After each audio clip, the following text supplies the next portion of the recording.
sejam bem-vindos a mais um videocast do Breast Saving Group, um videocast para quem faz oncoplastia e reconstrução mamária.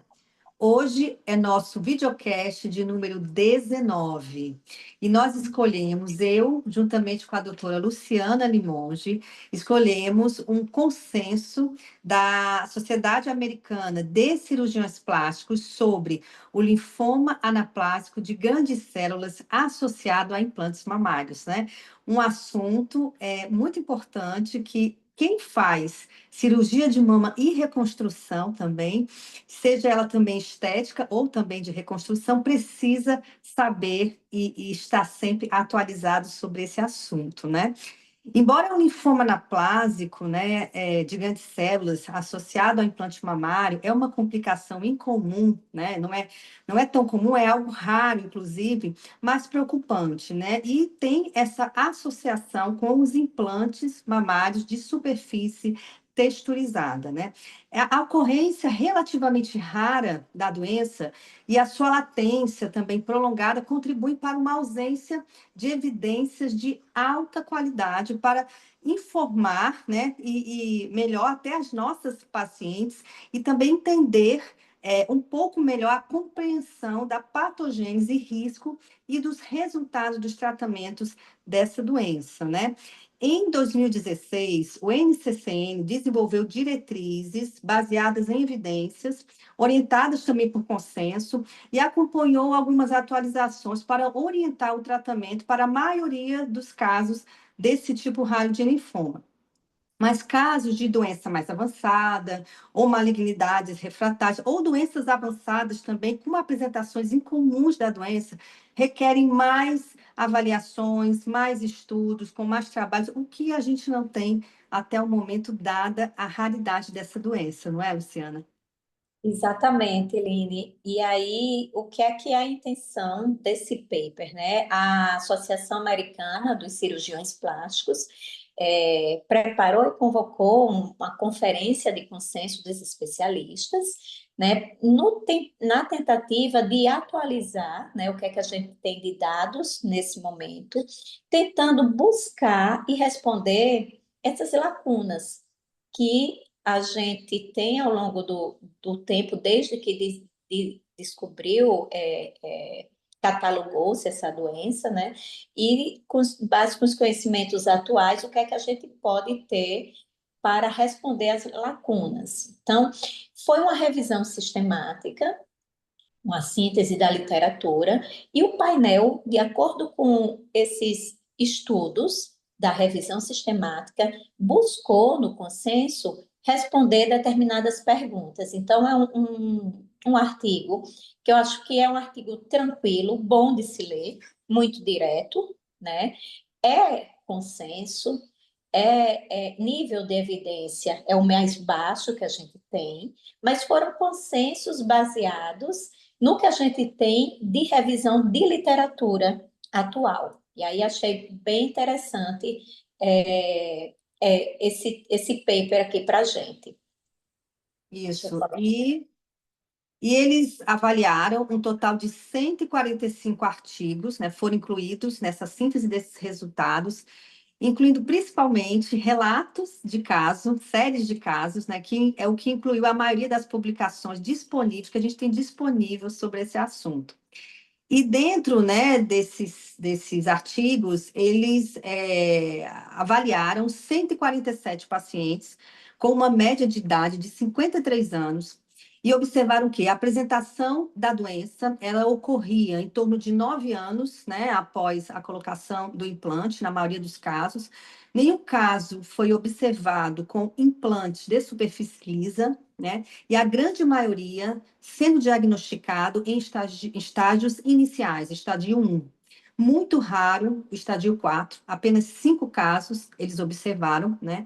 E a média de segmento dessas pacientes foi cerca de 18 meses, mas a grande maioria sempre livre de eventos durante o segmento, demonstrando para a gente o caráter indolente e até de bom prognóstico da maioria das pacientes que são diagnosticadas com esse tipo de linfoma associado aos implantes mamários, né, Luciana? Perfeito. Esse painel que eles buscaram das características dos pacientes de acordo com a literatura, mostra realmente um comportamento mais indolente. Interessante que não tem caso relacionado à prótese de superfície lisa, né, dentro da literatura selecionada.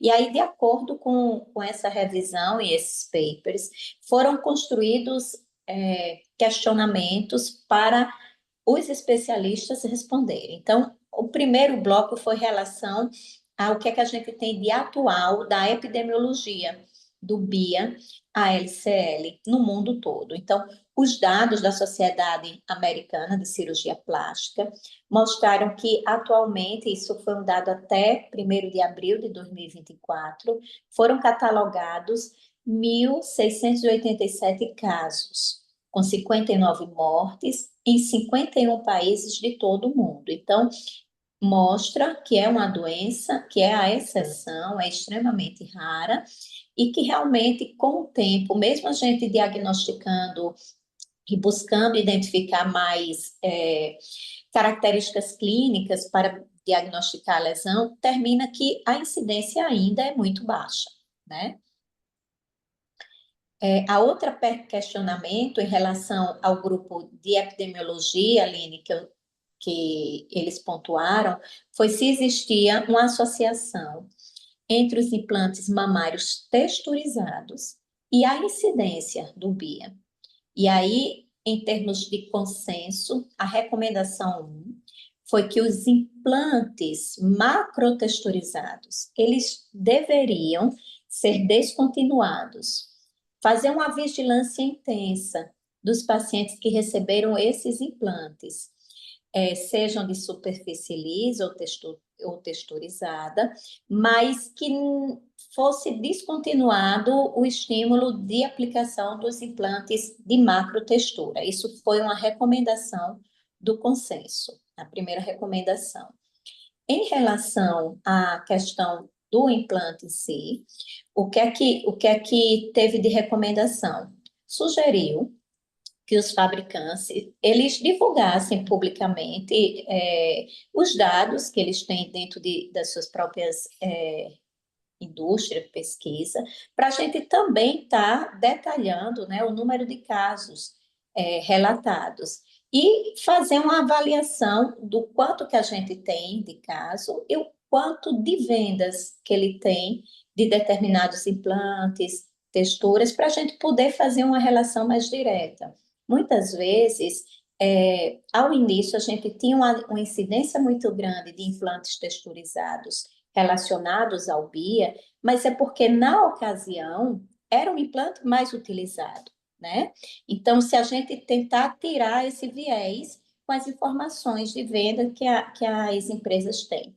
E a outra recomendação, que eu achei muito interessante, não existe nenhuma mudança de estímulo, por exemplo, para o uso de implantes de superfície lisa, né? Não é algo que a gente precise mudar e deixar de utilizar os implantes que a gente utiliza para ser o tempo inteiro implantes mamários de superfície lisa. A gente ainda não tem dados suficiente para poder fazer essa mudança de conduta. E aí o raciocínio de toda essa recomendação foi os achados iniciais que eles tiveram do registro de pacientes utilizando o banco de dados americano e o registro holandês. E todos continham histórico de implante mamário texturizado. Então, nesse mesmo raciocínio, também foi evidenciado que os casos de reconstrução baseada no implante, eles foram observados em estudos de até 26 anos de segmento. E aí, dentro desses estudos, interessante, 11 pacientes foram diagnosticadas com BIA.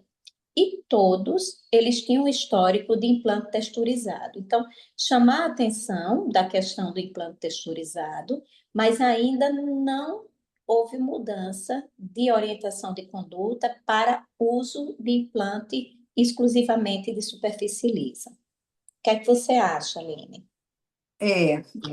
De certa forma, tá? Eu concordo. Eu acho que a gente não precisa, né, até baseado, no consenso deles também, que a gente tem na literatura, de mudar de maneira rotineira para que só se use implante de superfície lisa. Mas, em contrapartida, a macrotextura, né? E aí vem aquela questão da discussão sobre os implantes de poliuretano também, né? Que são implantes de macrotextura. Nos Estados Unidos já está sendo desaconselhável, né, a utilização. Embora, né, o Dr. Benigno Acera, né, ele gosta muito de utilizar os implantes de macrotextura pela maior estabilidade, né, principalmente nas reconstruções pré-peitorais. Mas a gente observa, né, que na realidade a gente não tem essa recomendação formal, mas que a gente preferir, se puder utilizar, que utilizasse o implante com microtextura, né, que é... É, o, Pode falar, Luciana. exato, o posicionamento desse consenso foi de estimular a descontinuação do uso da macrotextura, né? E eu acho que está relacionado justamente por essa relação mais direta com o fator de risco do desenvolvimento do BIA. Isso. E agora falando sobre as marcas, né, e a questão da rugosidade da superfície, um estudo nacional da Austrália, né, que eles citam, né, no consenso, descobriu que implantes mamários com maior área de superfície e rugosidade estavam associados a um maior risco de incidência, né, desse tipo de linfoma. E o estudo também descobriu que implantes mamários macrotexturizados, ou seja, implantes Allergan, implante de poliuretano, né, como a gente tinha acabado de falar, e alguns implantes da marca Nagô, estavam associados com maior risco em comparação com o implante mamário de microtextura, né, que é os implantes, por exemplo, que ele cita, né, no consenso, os implantes da Mentor, Siltex, que são de microtextura. Então, se a gente for avaliar, né, a gente tem os implantes de macrotextura, que são aqueles que estão mais associados ao risco do linfoma. O de microtextura, a gente já tem uma incidência menor, e aí depois vieram os de nanotextura, né? Que é algumas próteses que a gente vê até uma aparência de uma prótese mais lisa, mas na realidade ela é uma prótese nanotexturizada, né? Então, se a gente for comparando em termos de risco da doença, a rugosidade, a superfície, quanto maior o risco, e eles nos Estados Unidos estão orientando a descontinuidade da macrotextura justamente devido a esse maior risco, né? Então, portanto, o uso de implantes de macrotextura, né, que são aqueles acima de 50 micrômetros, ele deve ser descontinuado, na opinião deles, devido a um risco desproporcionalmente maior da doença, do BIA, né? Mas também devido a dados limitados, não foi alcançado um consenso sobre se essa recomendação deveria ser estendida a todos os implantes texturizados, que aí incluiria também os implantes de microtextura. Então, não há uma associação da doença e implantes mamários de superfície lisa, portanto, o risco da doença com o implante de superfície lisa é essencialmente o mesmo que o risco da doença na população geral. Inclusive, eles observaram isso, né? Que na superfície lisa não se observou nenhum caso e, comparando até, chega até a ser semelhante da população geral, né, Luciana? Então, a questão da superfície, da rugosidade, ela pesa, sim, no risco desse tipo raro, embora raro, mas da doença do linfoma associado às próteses. Exatamente. Eles, no consenso, eles tentaram responder essa pergunta da associação entre os implantes texturizados e a incidência do BIA, né? Se existe realmente critérios de casualidade. Eu lembro que ao diagnóstico, quando em 2011, 12, que veio o conhecimento dessa entidade em particular, se foi falado na ocasião até como um quadro de iatrogenia, que essa situação ela só acontece pela presença do corpo estranho, né? Então, existe uma relação de critério de casualidade. E realmente não houve nenhum caso publicado, dentro do que tem de estudo, pacientes com históricos confirmados de implante liso. O risco no implante liso é praticamente o risco populacional, né? Existe uma questão que eles tentaram buscar também para responder, a eficácia do tratamento, né? A cirurgia, ela é realmente eficaz para tratar o BIA? Precisa de tratamentos adjuvantes? O que é que é? Então, o que é que seria, para o consenso, a cirurgia recomendada para tratar o BIA? Então, é uma capsulectomia, né? Não é abrir e tirar o implante, capsulotomia. É a capsulectomia em bloco, com a explantação, ressecção de massas, de nódulos que estão ali naquele contexto, retirar linfonodos quando nos exames de imagem eles estão envolvidos, sugestivos, com biópsias positivas, e ter uma avaliação multidisciplinar, assim, para afinar bem o estadiamento, né? Eventualmente, às vezes é necessário fazer PET scan quando a gente vê outras massas linfonodais, mas o fato é que a cirurgia orientada é a capsulectomia em bloco. É isso que o consenso continua mandando. E o raciocínio é que existe uma baixa incidência, né, de complicações, baixa recidiva, é uma cirurgia que realmente tem se mostrado eficaz. Todos os casos de explante, independente de ter feito tratamento adjuvante ou não, o risco de recorrência foi muito baixo. Na literatura estava escrito 8 em 110 casos descritos, um acompanhamento médio de 18 meses, né? A capsulectomia completa mostrou uma melhor sobrevida em relação à capsulectomia parcial, né? E a necessidade do uso de terapias sistêmicas. Então, muitas vezes, com aquele implante que está ali submuscular, aquele parte posterior em íntima relação com a parede torácica, é um grande desafio a gente retirar aquilo em monobloco, né? Principalmente nos de macrotextura, a impressão que tem, Lina, é que eles estão grudados mesmo, Grudados. muito firmes, e isso realmente eu acho que, diante do que a gente tem de conhecimento hoje, isso que o consenso fala de evitar o uso de implantes macrotexturizados, principalmente submuscular, eu acho que era algo que a gente devia colocar na nossa rotina, né? Evitar o uso desse tipo de implante nessa localização, nesse plano, né? É.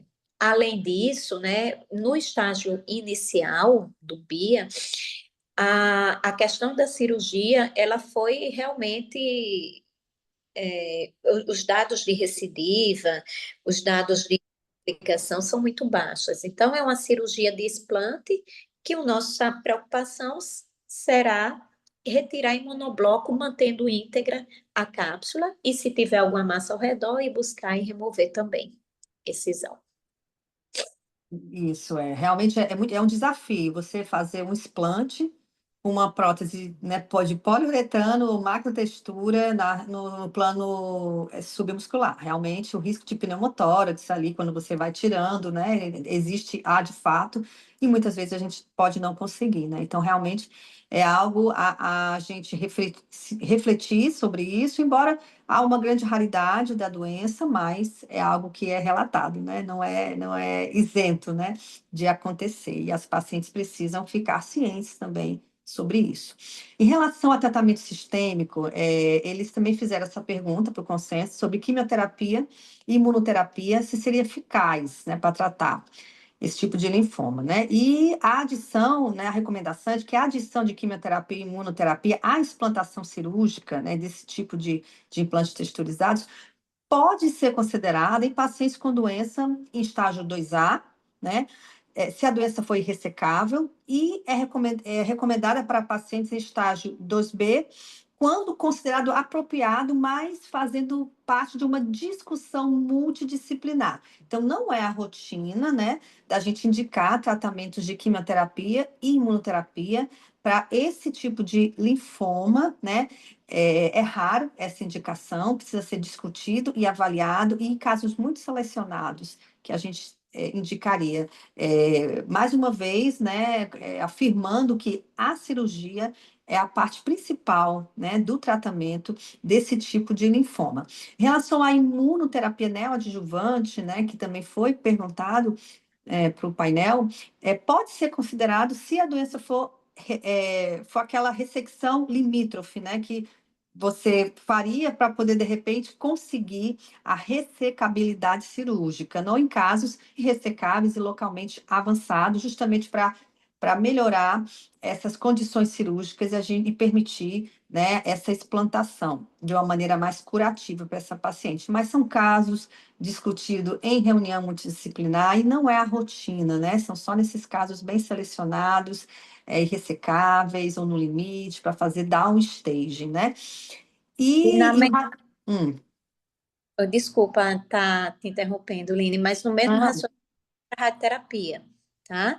Então, o papel do consenso aqui dentro de uma avaliação de board multidisciplinar, a radioterapia teria papel apenas naquelas situações irressecáveis, tá? Então, uma dose 25, 30 grays, quando a excisão cirúrgica do explante ele não conseguiu remover. Então, sendo irressecável, vale a discutir a radioterapia.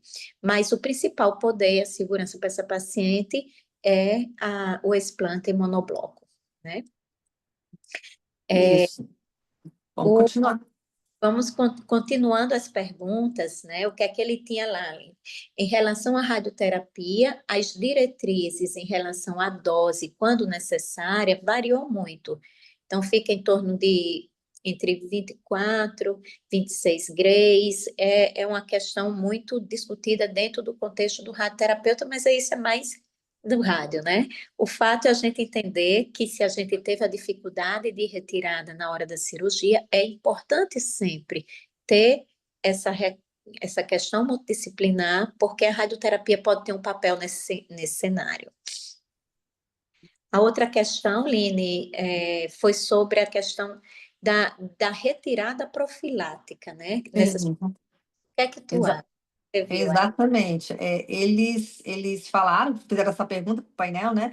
Se a cirurgia de explantação profilática está associada à redução do risco, né? Naquelas pacientes que têm os implantes texturizados, né? Com base no potencial de redução de risco, a explantação profilática de implante de superfície macrotexturizada pode ser considerada razoável, certo? Além disso, após implementar também um plano de vigilância e estratificação de risco, juntamente com uma discussão informada sobre os benefícios dessa cirurgia, também pode ser considerada razoável para a explantação de qualquer tipo de implante texturizado. Mas em nenhuma das situações é fortemente aconselhável, né? E é importante diferenciar, Luciana, o que é um procedimento ser razoável, né? Referindo-se ao potencial de mitigar o risco e outro de ser totalmente aconselhável. Eles dizem que é razoável, mas não é fortemente aconselhável, né? Então você tem que discutir com a sua paciente, não é algo para ser feito de rotina, mas eles consideram razoável, principalmente aquele de superfície macro texturizada. Mas as autoridades governamentais e as sociedades cirúrgicas nacionais, elas não reconheceram o potencial de redução de risco por meio da explantação profilática. Então, consequentemente, eles não recomendariam tais procedimentos ou simplesmente não tem nenhuma recomendação existente sobre esse assunto, né? Até hoje é perfeito, porque no momento que se teve esse diagnóstico, o mundo era a maior parte das pacientes, a gente não é questão de compliance, está falando marca, mas a maior parte das pacientes naquela época utilizavam os implantes da Allergan. E quantas vieram 2 meses, 3 meses, 6 meses, ai, quero tirar, quero tirar. Então, continua ainda hoje, não é uma recomendação de sociedade médica de retirar, é uma recomendação de vigiar, né? De vigiar. Isso, vigilâncias. A vigia, observe, veja alguma alteração, né, que pode estar acontecendo, mas não é aquela recomendação fortemente aconselhada, como eles falaram, né? E algo que eu achei muito interessante, que eles também relataram no paper, é sobre uma revisão sistemática de 248 casos publicados, né, desse tipo de linfoma, relatando que quanto maior a quantidade de cirurgias para a troca do implante texturizado, né, ou pelo mesmo implante texturizado, diminuiu a incidência da doença. E quando a troca ocorreu por um implante liso, diminuiu ainda mais.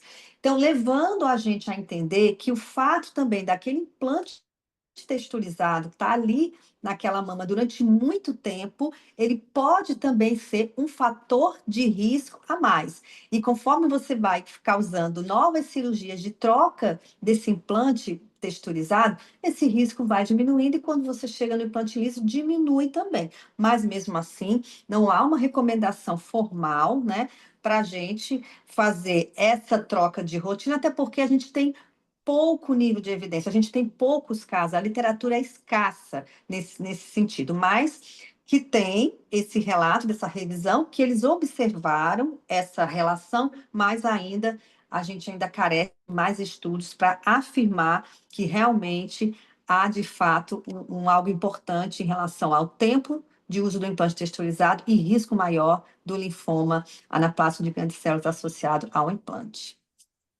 É uma coisa que não se, eu tentei ver no paper se tinha uma resposta, existem ainda questões abertas, né? Por exemplo, a gente diagnosticou um linfoma, né? Será que se eu colocar uma prótese lisa ali, eu vou ter a mesma segurança? Né? Isso a gente não, é uma resposta que tá em aberto, não tem a segurança de eu vou deixar sem implante ou eu vou colocar um implante liso e a paciente não vai ter mais eventos no futuro.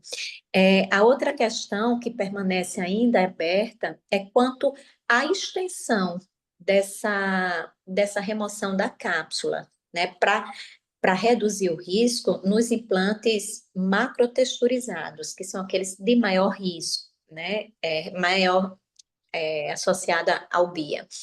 Né, porque tem relatos na literatura limitada com manifestações da doença anos depois desses implantes macrotexturizados, onde a capsulotomia, ela não, ou a capsulectomia, ela não foi completa, né? Deixou parte da cápsula.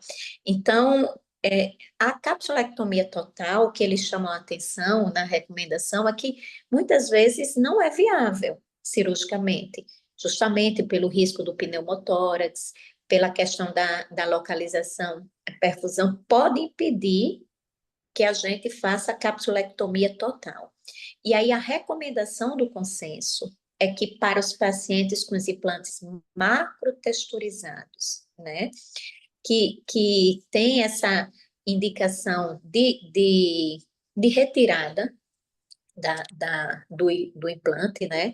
Que a gente faça uma explantação profilática, planejada, fazer exame histológico, análise imunistoquímica do CD30 apropriada como a ferramenta de triagem, né? E observar que as recomendações do consenso, né, em relação às evidências para redução de risco, duto, mesmo macrotexturizado, são limitadas. Então, a gente fazer, primeiro em relação à cirurgia, no macrotextura, é difícil de que a gente tire tudo, em determinadas situações, mas uma vez que a gente fez essa retirada, fazer esse estudo e obedecer o critério do histopatológico e da imunistoquímica, triando a partir do CD30, né? Mas entender que a gente ainda não tem todas as respostas do que é que acontece realmente quando fica uma parte dessa cápsula.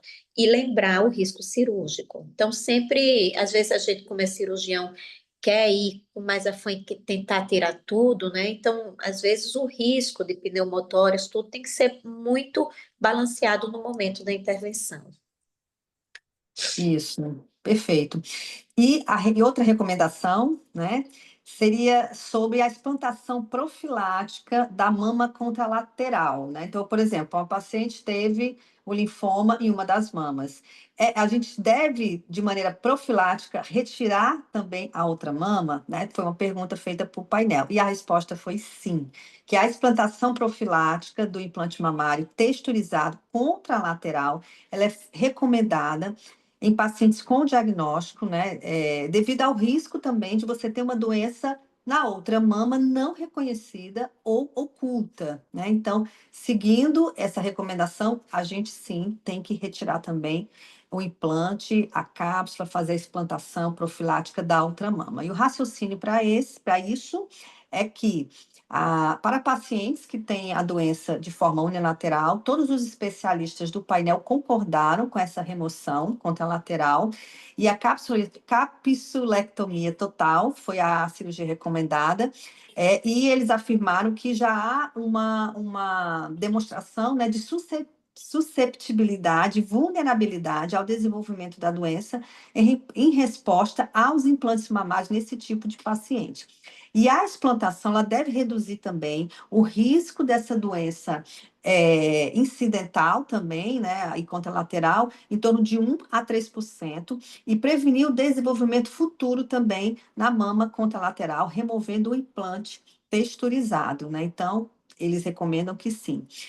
Outro dado muito importante de recomendação é a notificação preventiva do risco do desenvolvimento da doença para todos os pacientes com implantes mamários texturizados, né? Essas pacientes, na opinião deles, devem ficar sob vigilância, né? Devem ser monitoradas. Qualquer acúmulo ou massa de fluidos ocultos, né, podem ser reconhecidos mais cedo e devem ser investigados em pacientes com esse tipo de implante texturizado, passando por uma vigilância de rotina, inclusive sobre vazamento e ruptura do implante. E o tratamento, e o raciocínio, na realidade, para isso, é que o tratamento cirúrgico completo fornece um melhor prognóstico e uma recorrência mínima, né, dessa doença em estágio inicial. Então, qualquer alteração que a paciente observe, principalmente, que é uma das manifestações mais comuns de aparecer, que é o seroma tardio, né, essas mulheres têm que serem avaliadas o mais precoce possível, porque o estadiamento a gente precisa fazer de uma maneira inicial para que impacte, né, no prognóstico. E geralmente é o que acontece, né? As pacientes observam logo aquela mudança no tamanho da mama e já procuram o auxílio, porque começa ali a observar uma assimetria das mamas. Isso chama a atenção e elas devem realmente ser alertadas que, se acontecer isso, que elas procurem a assistência médica para investigação, né? Se ela tiver usando um implante texturizado, né? Então, eles recomendam isso, essa monitorização. E diante de um seroma tardio, embora, né, Luciana, o seroma tardio é uma apresentação que pode acontecer no linfoma, mas não é a primeira opção quando a paciente tem um seroma tardio. A gente vai pensar principalmente em infecção. A infecção subclínica, né, é a causa mais frequente de seroma tardio. Não é o linfoma, mas ele deve ser afastado, deve ser pesquisado, feita avaliação, citometria de fluxo, né? E se for para cirurgia, pesquisar CD30, CD68, ALK, né? Que são os marcadores também de linfoma. Mas é a infecção subclínica, que é o mais comum que a gente observa, né? Exatamente. A gente, quando olha, eita, vou diagnosticar um BIA, mas termina sendo uma questão do biofilme, né? A infecção subclínica, na maior parte das vezes. No consenso, Aline, eles também não estimulam e documentam que não existe um teste de triagem imaginológica, né? Recomendada para detecção precoce do BIA, né? Em pacientes assintomáticos. Mas, assim, uma adesão à vigilância baseada na ressonância para ver a integridade do implante, para ver se tem alguma questão de inflamação periprotésica, né? Ainda é algo que não é notavelmente indicado, mas é algo que se tem um racional você fazer de tempos em tempos uma avaliação da ressonância, né? Devido a uma deficiência nos dados de literatura, eles ainda não conseguem recomendar ressonância, e qual é a frequência para essas pacientes assintomáticas e que têm próteses texturizadas para detectar precocemente, né? A clínica, praticamente, a clínica sendo soberana, né? Luciana, mas tem um detalhe, tem uma recomendação do FDA, né, que foi publicada em 2021, que ele também fala, cita no consenso, né, que essas pacientes deveriam fazer ultrassom ou ressonância, tá, após os primeiros 5 anos, tá, depois da colocação desse implante, e depois continuar com ultrassom ou ressonância a cada 2 a 3 anos. Então, não tem essa formalidade, mas tem essa recomendação do FDA para essas É, pacientes, é, né? mas, é, mas essa questão que pontuei, assim, como é que a gente vai fazer para as pacientes assintomáticas? Isso é que não existe um teste de triagem específico, né? O consenso pontua dessa maneira. Nas pacientes sintomáticas com implante texturizado, né, o diagnóstico diferencial de outros, é importante investigar infecção, as inflamações, mas tem que incluir dentro do racional diagnóstico diferencial o BIA, né, o linfoma anaplásico, né. E as imagens que nos ajudam continuam sendo os principais, a ressonância e a ultrassonografia, né? Pacientes que já tiveram o diagnóstico do BIA, aí é orientado, eventualmente, de acordo com o estadio, a exuberância do quadro clínico, o PET, né? Associada à tomografia, fazendo um controle a cada 6 meses por 2 anos. Isso é uma recomendação também do FDA, tá? E eles pontuam dentro do consenso o segmento dos pacientes do BIA com PET dentro dessa frequência. 6 meses por 2 anos com PET, é isso que eles sugerem. Isso. E outra pergunta foi se havia uma etiologia genética da doença, né? E a recomendação deles é que testes genéticos amplos, né, de pacientes com o linfoma associado a próteses, só deveria ser feito no contexto de ensaios clínicos, né? Não seria recomendado de rotina, né? Mas é importante identificar marcadores, né, para a gente conhecer melhor realmente a doença, né? Às vezes até para indicações futuras, né, de testes genéticos, mas que não deveriam ser solicitados de rotina para essas pacientes, certo? Ah, E tem um raciocínio que eles colocam que as pacientes com esse tipo de linfoma, elas demonstraram um acúmulo acima da média de anormalidades cromossômicas e genéticas, né? E os médicos devem estar cientes das associações, inclusive com outros tipos de neoplasia. Já foi observada associação, como, por exemplo, pacientes com mutações germinativas em TP53 e também mulheres portadoras de mutação nos genes BRCA1 e BRCA2. Já foi observado essa relação também. E tem um estudo que foi demonstrado, né, que as mutações BRCA1 e 2 e P53 estão significativamente associadas a uma menor sobrevida livre de eventos, né, em comparação com as pacientes que não têm as mutações. Então, ele não diz que é para ser feito um teste genético de rotina, apenas em contexto de pesquisa clínica, mas cita alguns trabalhos que observou essa associação com mutação BRCA1, 2, TP53, inclusive piorando um pouco a sobrevida dessas pacientes. Mas fica o alerta, mas não deve ser solicitado de rotina ainda até o momento.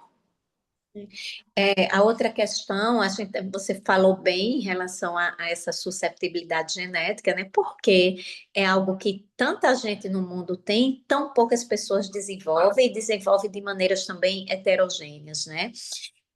Existem também hipóteses etiológicas não genéticas. relacionadas ao BIA, é principal, é uma questão de uma inflamação crônica dentro desse microambiente linfoproliferativo, né? E essa inflamação crônica certamente está envolvida no processo, particularmente como sequência dos implantes mamários pela intimidade do corpo estranho, da prótese com as células de defesa, né? Porque é como se a gente tivesse ali preenchendo com as nossas células de defesa uns andaime. Quando a gente olha para a textura, né? Os implantes texturizados, a intimidade do sistema imunológico é maior.